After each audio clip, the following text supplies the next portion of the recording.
कौन हो तुम? आप दोनों के प्रेम मत का परिणाम। आपका दृष्टिपुत्र मदासुर भी है।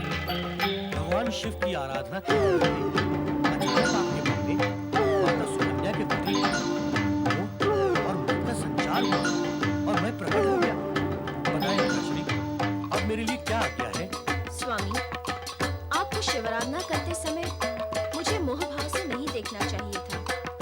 इसका परिणाम शुभ तो नहीं, अनर्थकारी ही हो सकता है।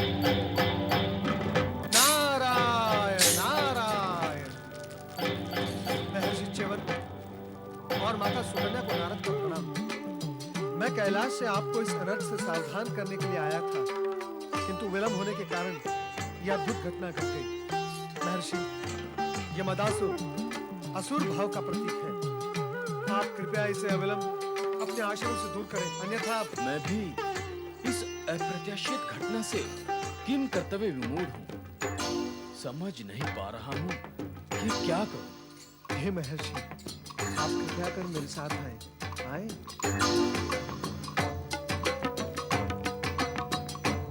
महर्षि, महर्षि, आप इसे अविलंब गुरु शुक्राचार्य के पास भेज दें। वे ही इसे इसके अनुरूप निर्देश करेंगे। आपसे एक भूल तो हो ही गई है। अब आप इसे अपने आश्रम में रखकर दूसरी भूल न कर बैठना, अन्यथा इसके कुप्रभाव से आप भूल पर भूल करते ही रहेंगे। महर्षि, आप मेरे जनक हैं, पिता हैं आप मेरे। मैं आपका दृष्टिपुत्र हूं। आप ही मुझे आज्ञा दो कि अब मैं क्या करूं। पुत्र मदासुर, तुम्हारे और हमारे हित में यही उचित होगा कि तुम दैत्य गुरु शुक्राचार्य की सेवा में जाओ। वे ही समुचित ढंग से तुम्हारा मार्गदर्शन करेंगे। उन्हीं के आदेशानुसार तुम्हें आचरण करना होगा। जैसी आपकी आज्ञा पितावर। लगता है मुनिवर आप देवर्षि के साथ ही पधारे हैं। आप हमारे सम्माननीय अतिथि हैं। यदि हमसे कोई भूल हुई हो तो हमें क्षमा करें। नहीं माता नहीं, आप व्यर्थ ही संकोच न करें। नारायण नारायण। माता सुकन्या, हम आप दोनों के दर्शन पाकर कृतार्थ हुए हैं। अब आप हमें आज्ञा दें। वे दोनों तुम्हें उत्पन्न करने का प्रायश्चित कर रहे हैं।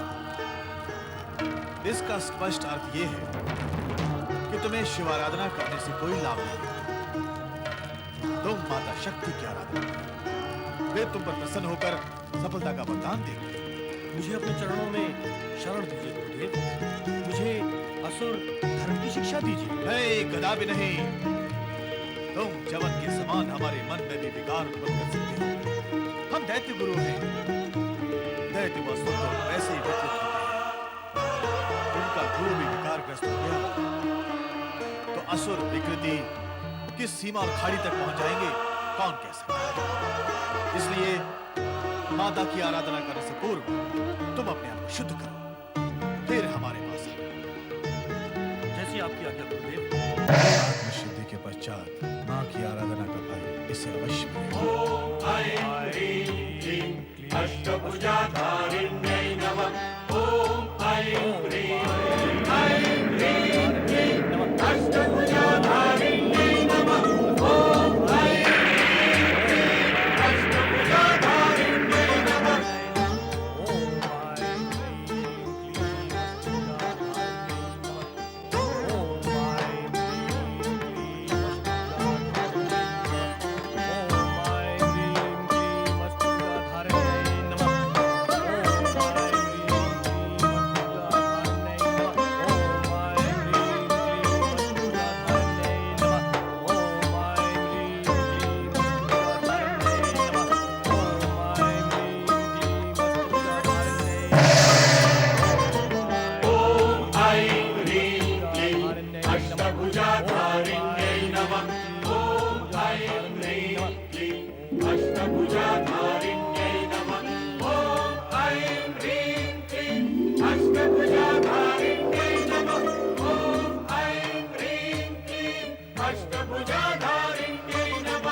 पार्वती की जय, माता शक्ति की जय। प्रणाम माता। सदा सुखी रहो गणेश। तुम्हारे प्रभाव और भक्ति में निरंतर वृद्धि हो। तुम्हारा यश दिग दिगंत तक प्रसारित हो। आपका आशीर्वाद ही मेरी शक्ति है माता। किंतु इस समय मैं अपनी शक्ति स्वरूपा माता को सावधान करने आया हूँ। सावधान करने आए हो? मुझे? किस लिए? मदासुर के लिए। वो च्यवन ऋषि के मानसिक विकार से उत्पन्न हुआ एक नीच असुर है। माता, मदासुर की भक्ति से प्रसन्न होकर उसे ऐसा कोई वरदान न देना जिससे जगत के निर्दोष प्राणी पीड़ित हो जाए। फिर तो तुम्हें मेरे साथ चलो गणेश। यदि मुझसे कोई त्रुटि होने लगे तो ऐसा न कहे माता, मैं तो आपका बालक हूँ। और जिस दिन पुत्र अपने माता की त्रुटियां देखने लगेगा, उस दिन सूर्य के प्रकाश में कुछ भी दिखाई नहीं देगा। आपकी त्रुटियां निकालने का अपराध मैं नहीं करूंगा। और वैसे भी बिना बुलाए आपके साथ मैं कैसे आ सकता हूँ? मदासुर ने केवल आपको बुलाया है। आप पधारें, केवल यही प्रार्थना है। सचेत रहकर वरदान दे। प्रणाम माता।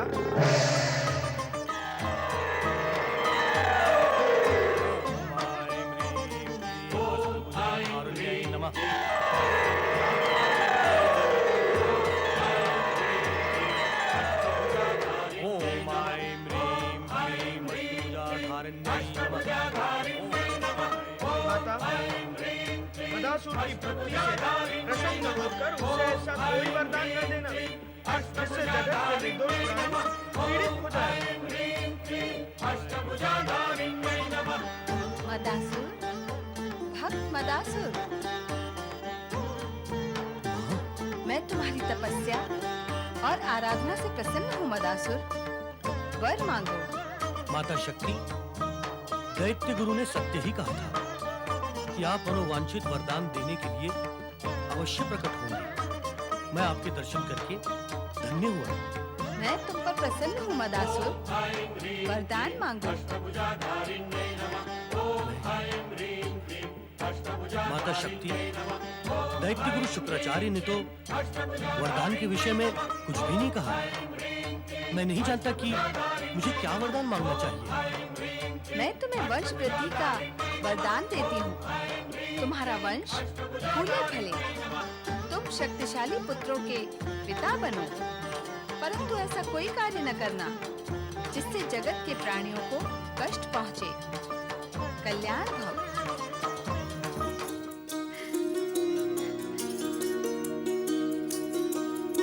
ये सुन रहे हैं?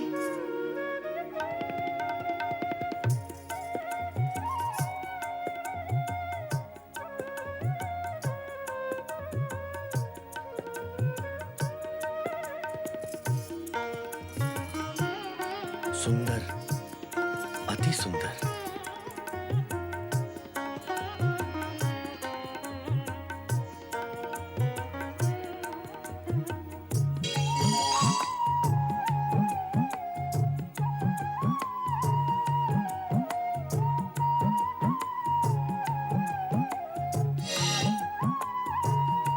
यही है मेरे सपनों का राजकुमार।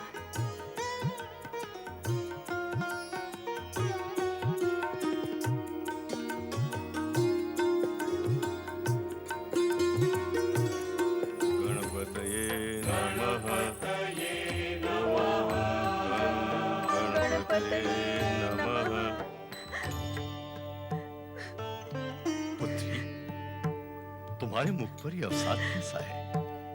तुम दुखी और उदास क्यों हो? पुत्री, अपने दुख का कारण बताओ। पिता के होते पुत्री दुखी हो, ये तो पिता के लिए अत्यंत घातक स्थिति होती है। पुत्री, अपने दुख का कारण बताओ। पिताश्री, मैं उद्यान में फूल चुन रही थी। उसी समय वहां राजकुमार प्रेम प्रिय आया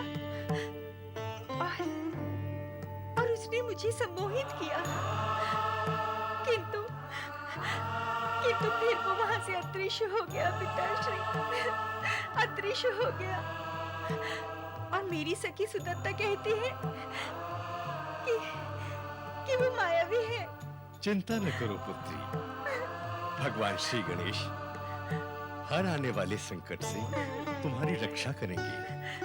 तुम्हें सच्चे मन, भक्ति भावना और निष्ठा के साथ भगवान श्री गणेश की आराधना करनी चाहिए। अवश्य अवश्य पिताश्री, मैं श्री गणेश की आराधना अवश्य करूंगी। ओम गणपतये नमः। दैत्य गुरु, मैं राजकुमारी तिलोत्तमा से मिलकर आया हूँ, किंतु उसका स्वयंवर तो निश्चित हो गया है और वो स्वयं आशंकाओं से पीड़ित है। ऐसी स्थिति में मुझे क्या करना होगा? मेरा मार्गदर्शन करें दैत्य गुरु। आशंकाओं से पीड़ित तुम भी तो हो मदासुर। देवी शक्ति के वरदान के अनुसार तिलोत्तमा ही तुम्हारे तीनों शक्तिशाली असुर पुत्रों की माता बनेगी। इसमें चिंता और आशंका का कारण क्या है? उसके स्वयंवर में तुम्हें इसी रूप में उपस्थित होना चाहिए। वो निश्चित ही तुम्हारे ही गले में वरमाला डालेगी। तो मुझे पुनः उससे भेंट करनी होगी। प्रणाम दैत्य गुरु। ओम गं गणपतये नमः। ओम गं गणपतये नमः।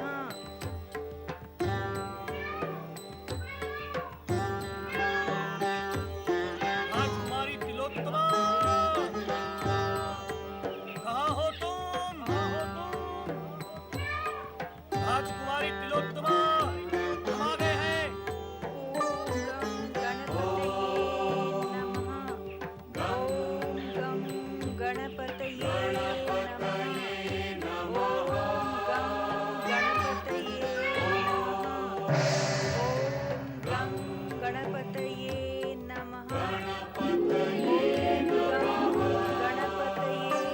नमः। ओम गं गणपतये नमः।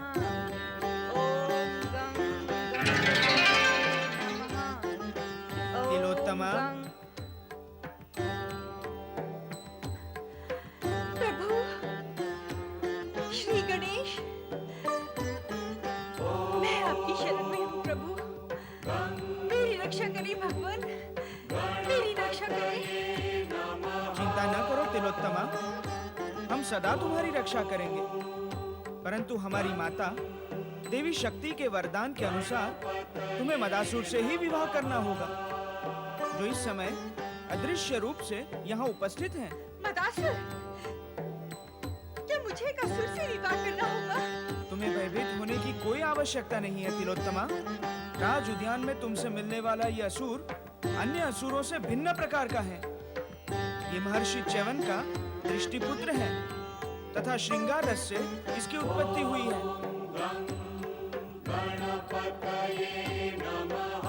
तुम हमसे अदृश्य नहीं रह सकते मदासुर। हम तुम्हें सावधान करते हैं, तिलोत्तमा को कभी किसी प्रकार का कष्ट न देना, ना ही इसका अहित करना, अन्यथा हमारा क्रोध प्रलय बनकर तुम पर टूटेगा। मैं ऐसा ही करूंगा श्री गणेश।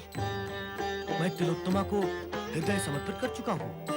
मैं इसे सदा सुखी रखूंगा, इसे कभी कष्ट नहीं दूंगा।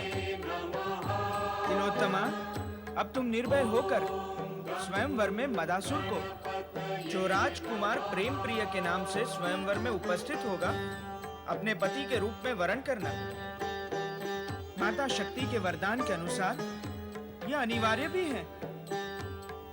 हम माता के वरदान में कोई हस्तक्षेप नहीं कर सकते, परंतु विश्वास रखो, हम सदा तुम्हारी सहायता करेंगे।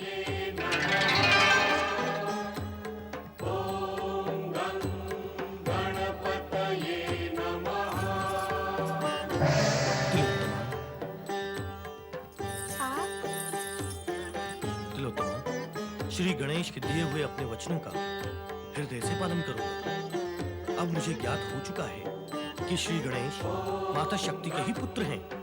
अब मैं ऐसा कोई भी कार्य नहीं करूंगा जिससे वे रुष्ट हों।